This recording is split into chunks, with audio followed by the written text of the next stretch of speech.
Joining us live is the Assistant Treasurer, Stephen Jones. Stephen, good to see you. Thanks for your time.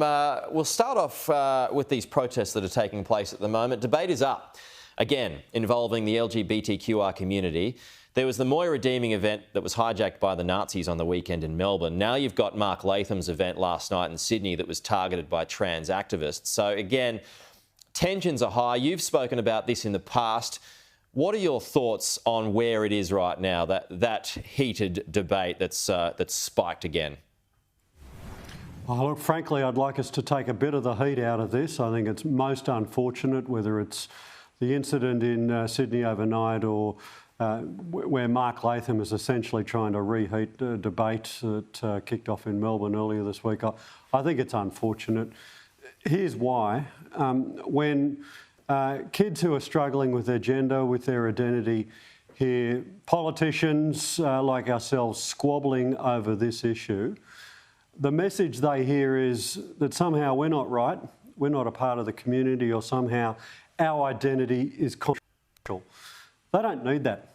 In fact, they should be joining with the rest of the community and saying, for God's sake, can't our politicians focus on the issues that are really of great consequence in this country: cost of living, national security, environmental catastrophe, how we have jobs and how we educate our kids. These are the things that matter, not idiots like Mark Latham running around trying to reheat culture wars, which have a detrimental effect on our kids and frankly distract the community from the things that really matter. And the things that really matter today are about us ensuring that we can get our safeguards mechanism through the Senate, that we can deal with our cost of living issues, that we can have a fund set aside to ensure that we're building more houses to put roofs over people's heads who don't currently have a house, that we can deal with our national security challenges. These are the big issues, not clowns running around trying to re-oxygenate old culture wars. How is it Mark Latham's fault, though? I mean, it's a One Nation event where trans activists attended, they recorded themselves, so you can assume then they had plans on videoing themselves getting into trouble. How's that Mark Latham's fault if it's a One Nation event? Look, the point I'm making, Pete, stands. I'd like us to take some heat out of this stuff and focus on the issues, whether it's the voters in New South Wales who are going to the polls this week, or the people who've elected us here in the federal parliament to deal with the big challenges of the day. They want us focusing on the real issues, not these issues that, frankly, I thought we put aside a year ago in this parliament. They want us focused on cost of living, the environmental challenges that we face, our national security challenges. Sure. Not gender and identity issues. I get your point. Mark Latham has reheated his career trying to re-oxygenate these issues, so that's what underlies the point I've just made. I make the same criticisms of those who are carrying on in Victoria late last week.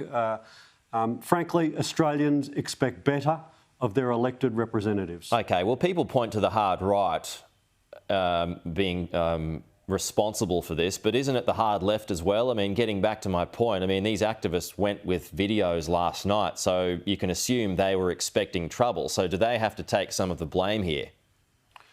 I want to let my very firm words speak for themselves. I think Australians expect their elected representatives to be focused on the issues that matter to all Australians. They expect their elected representatives to be mindful of the impact that our words and actions have on vulnerable communities, including the LGBTIQ+ communities, and all the more reason. I see your argument. We should be focusing on the real issues. I understand your argument. You're very strong on that, but do the activists have to take a share of the blame here too? For all the reasons I've just laid out, I'm not going to start weighing into that argument. I want us to focus on the issues that matter to Australians. Frankly, I want to see our TV screens, our newspapers, our social media feeds focused on the issues that I've outlined, not the things that, frankly, for the groups who are concerned. But it's not even the elected. It's not only the elected. Those debates. No, this is a really important point. Sure. When I weigh into those debates and start kicking off about these sorts of issues, it reheats. I don't want to reheat an issue. I want us focused on the things that matter to Australians. And my record on this is very strong and very clear. Everybody in Australia knows where I stand on the substantive issue of gender, of other people's rights, of LGBTQI issues. Everyone knows where I stand on these issues, and I don't think anybody's cause is helped by us throwing more petrol on that fire. Sure, I get that, but my point is it's not always elected officials.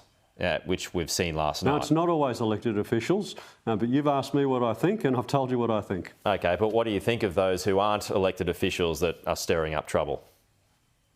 Look, I've got no comment on that, Peter. I just want to, I want to come onto this program today and talk to you about the things that are going on in Parliament and that I think really matter in Parliament. All right, well, on that, let's get to the Greens. Are they playing games on safeguard mechanisms, or do you think they'll eventually come around? Pete, I hope that we don't have a redo of 2009. The objective of the legislation is to ensure that we decarbonise our economy, not deindustrialise our economy. It matters a lot, and it matters a lot to me in the region that I represent, which has got the biggest steel factory in the country. They are committed to decarbonising their business. They need a glide path to do that. They need certainty in government policy. Our legislation will provide that. We want the Coalition, we want the Greens, in fact, we want all of Parliament on board with the journey. And frankly, if we don't grab this opportunity, it'll be another wasted decade. This is our opportunity to get this done.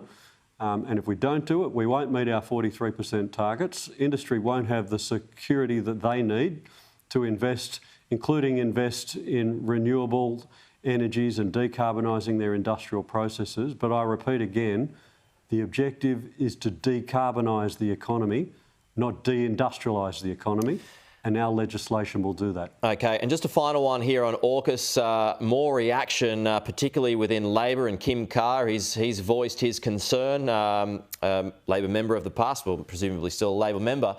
But is everyone within the Labor Party on the same page when it comes to nuclear submarines? Look, obviously this is a huge decision that has been made, and Blind Freddie can see that there'll be many within the community and many within the Labor movement who have concerns about it. We're a big party, a big tent. I am concerned to ensure that we meet the national security challenges of the future. And I absolutely want to ensure that we as a country maximise the domestic benefits of one of the biggest industrial programs that our nation will see. 20,000 jobs, a huge step forward in our industrial and technological capacity. And I want to ensure that as we are meeting our national security needs, that we are getting maximum industrial, employment and economic benefits out of a massive project. Stephen Jones, appreciate your time. Thank you. As always, we'll talk to you again soon. Good.